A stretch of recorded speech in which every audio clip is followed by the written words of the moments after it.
আসেন কমেডি কাঞ্চন কিশোরগঞ্জ থেকে।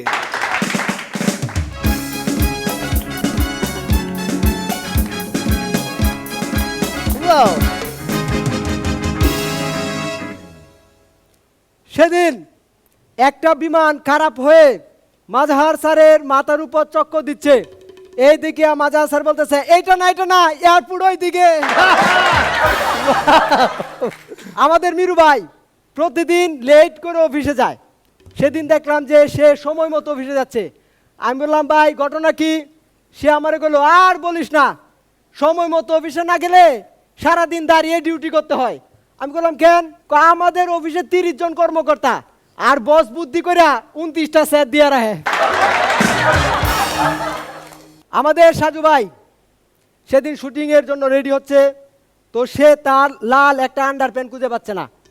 তখন মিরু ভাইকে বলতেছে মিরু, তুমি কি আমার লাল আন্ডার প্যান্টটা নিছ? আমি আপনার ওটা নিতে যাবো কেন? আমি তো আন্ডার প্যান্টই পরি না।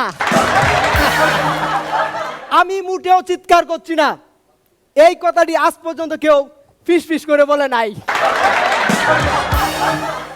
একটা মুরগির গ্রিলের দোকানের পাশ দিয়ে হেঁটে যাচ্ছে।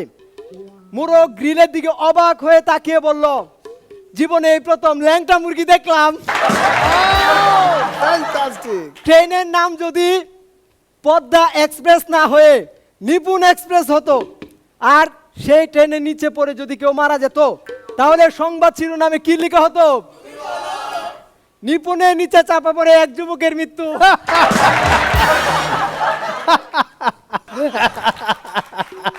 আমাদের রহিম বাদশার ছেলে, সে তার বন্ধুদেরকে বলতেছে, জানিস আমার বাবার কাছে প্রতিদিন শত শত লোক মাপ চায়।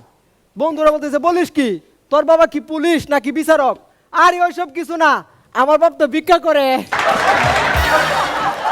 আমাদের সাজু ভাইয়ের বউ সেদিন সাজু ভাইয়ের কইতাছে, শোনো আমাদের মতো মেয়েরা যদি না থাকতো তাহলে তোমাদের প্যান্টের বোতাম সেলাই করে দিত কে? এই শুনে সাজু ভাই কইছে, আরে রাখো তোমার ছাপাবাজি, মেয়েরা না থাকলে তো প্যান্ট পরার দরকার ছিল না। ঘাস শাকসবজি লতা পাতা খেলে দৃষ্টিশক্তি বৃদ্ধি পায়, এটা আমাদের মানতেই হবে। কেননা আজ পর্যন্ত পৃথিবীতে কোনো চশমাওয়ালা গরু দেখা যায় নাই। বাহ বাহ বাহ বাহ।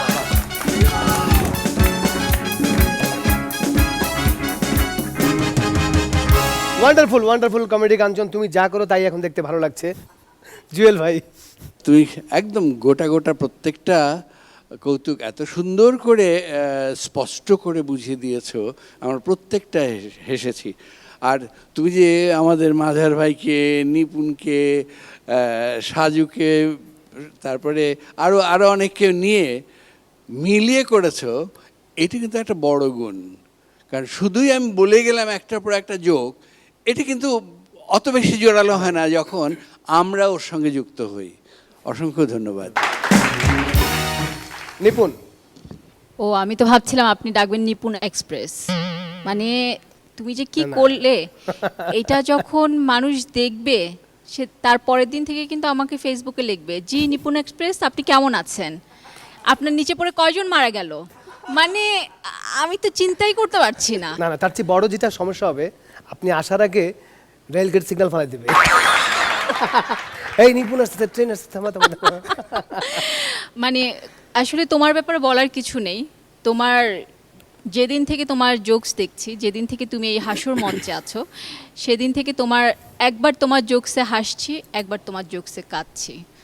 তাই তুমি আসলে ট্রিমেন্ডাস একজন পারফর্মার। মাঝার ভাই।